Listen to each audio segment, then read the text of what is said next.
Assalamu alaikum everybody, this is your brother Sam and a very warm welcome back to the Sam of Somalia channel. Sorry I've not been around so much. I've taken a little break just from doing these videos just for a few weeks because I've just been so busy with my Arabic program, but I'm back, don't worry, I'm not disappeared.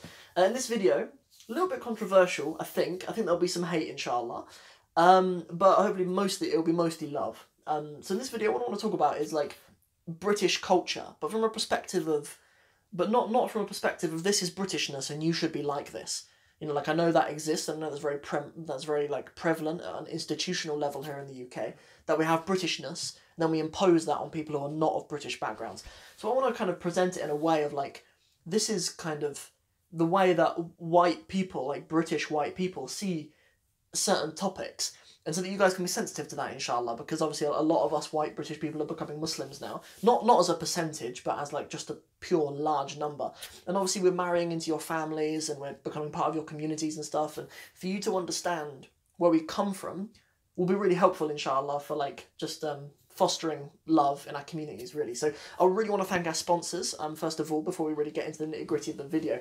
So if you haven't heard of Italki, you've got to get to know. Yeah, you've got to go and check them out because they're a platform and they have loads of teachers all over the world. And the ones I want to talk to you about specifically in this video is that they're amazing English teachers. They have literally thousands of English language teachers. So if you want to prove your English online in a way that's affordable and flexible, and you actually get your own human being who will actually help you, not a green owl like you get on Duolingo or whatever it is. If you want an actual human being to help you and support you through your learning process, you need to get to know Italki.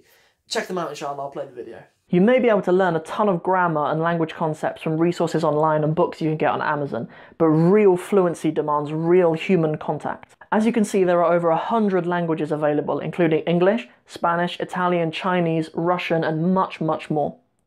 Not only does Italki have over 5,000 teachers ready and waiting for you, but it's affordable, so you don't need an enormous budget to reach your language learning goals. To get $10 free credit after you buy your first lesson on Italki, click the link in the description below. So in this particular video about British stuff, I want to do like a little series, just like 4 things, because I've spoken about this briefly on my channel before, about how British people actually do have a culture.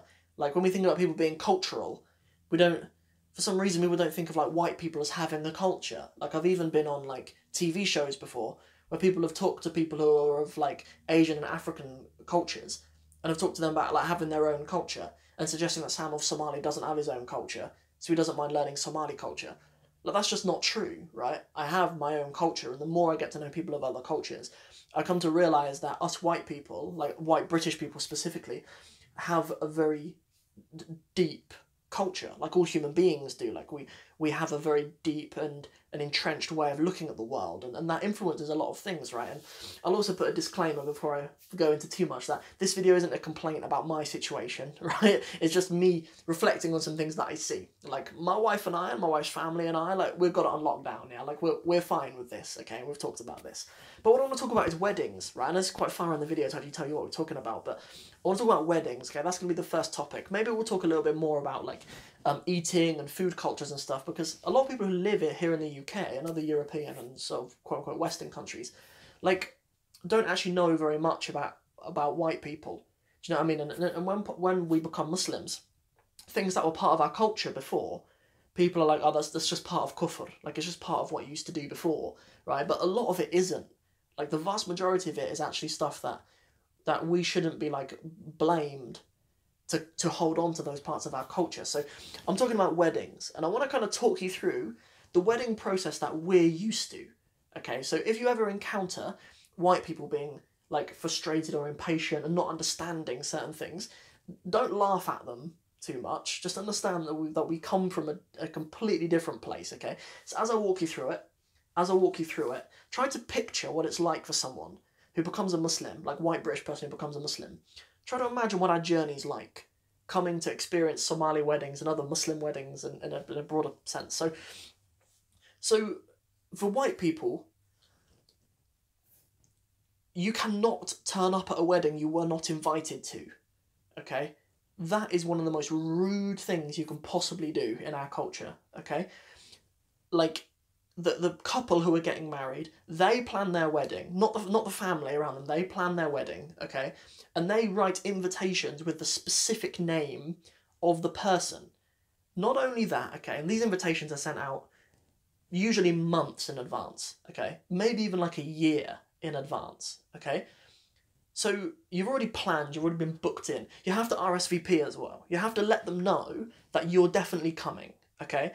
And the bride and groom, because they need to know the exact numbers of people who are coming. Why? Because, would you believe it or not, they have a seating plan. We're used to seeing seating plans in weddings. You turn up and you have your name in one specific seat. Imagine that. Imagine when you turn up for a wedding and there's a name tag for your name and you're put next to certain relatives or you're put next to certain people and stuff like that. Okay? That's what we're used to. Okay? That's how it works, right? So you turn up and this is what like white weddings are normally like, and you get sort of put to your seats and everything like that. And the meal that we usually eat is like, you will choose, actually, you have to tell them before you come.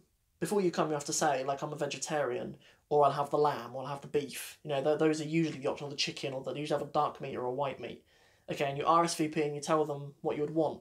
That's normally what it's like. Like at Somali weddings, it's like, do you like Budis and Hilib like all humans on planet Earth do?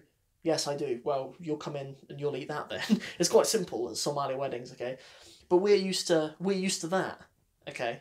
Like, especially if you've become a Muslim a bit later in your life. Like, I only went to a few weddings before I became a Muslim. And, like, my first Muslim wedding was my own. Like, I'd never been to, like, a Muslim wedding before. So imagine the shock for me.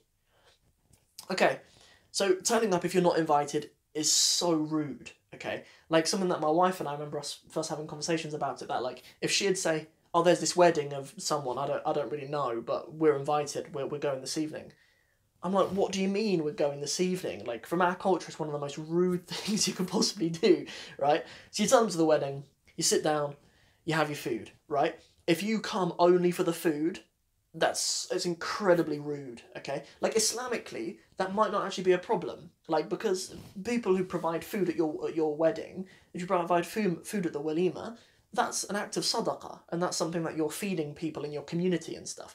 So, like, even if you're getting married from a Muslim perspective, if people just come for the food, like, I don't know, I do still see it as a bit rude, culturally. I'd like to know if you guys think that's rude. So tell me in the comments if you think that's rude, okay? But it seems like quite often I observe when I go to weddings, like, we'll be there, like, might be there for a little while, and, oh, that's another thing, okay?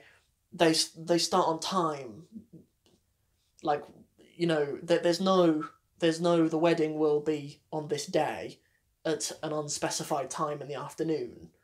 Like, there's none of that. It will be at a time as well. Like, I've been very confused when I've turned up to weddings on time and I'm the only person. Imagine a room, there's just one white person sitting there at 1 o'clock. It was supposed to start at 12:30. You know, that's happened to me a couple of times.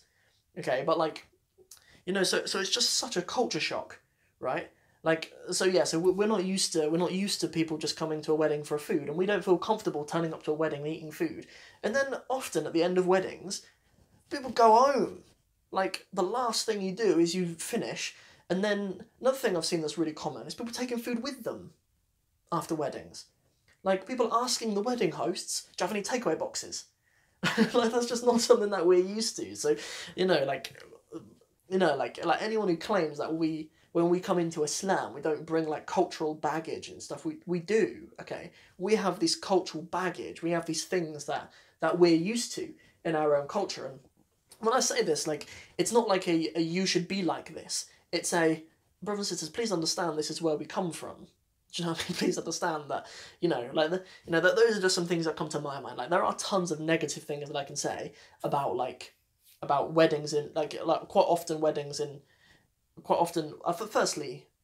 firstly weddings that happen in my culture, they're usually mainly opportunities for people to, like, get drunk.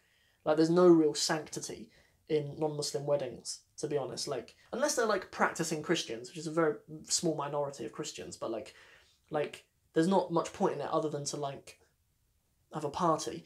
Like, and that's quite prevalent, really. Like, if we look at kind of British culture, it's mostly sort of capitalist, really. It's about getting presents and stuff, and that's what's happened to Christmas and Easter and stuff too.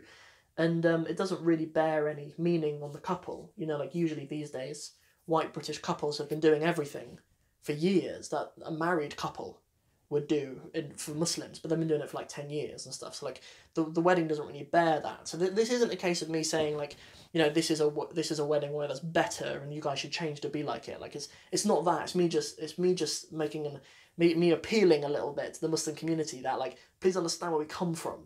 Like, you know, us people who embrace Islam, it's not all the baggage is left behind and we are like entirely immersed in your cultures as well. Like, we'll learn the deen, we learn the religion, and you know, by Allah, we should be 100% committed to it.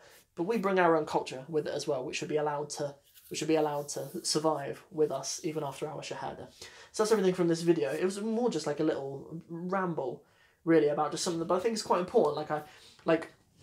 You know, like I think it's important for white British people to be able to talk about Britishness in a way that isn't like you should be like this, or in a way that is just like, in a way that's just sort of like human and a bit normal. Like when Somalis talk about their culture, and when I talk about Somali culture, there is no like you should be like this, but there usually is. Like the discussion about Britishness has been hijacked by this propaganda of you need to be like this, you know, and I don't want to have the discussion in that framework. I'm just sharing a bit. So that's everything from this video. Hope you enjoyed it, and if you did, don't forget to like and share it. Don't forget to comment in the comment section below.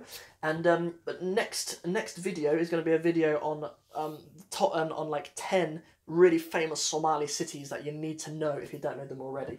Put in the comments what Somali city you're from and tell me something cool about that city as well. I'll see you guys in the next video. Assalamu alaikum wa rahmatullahi wa barakatuhu.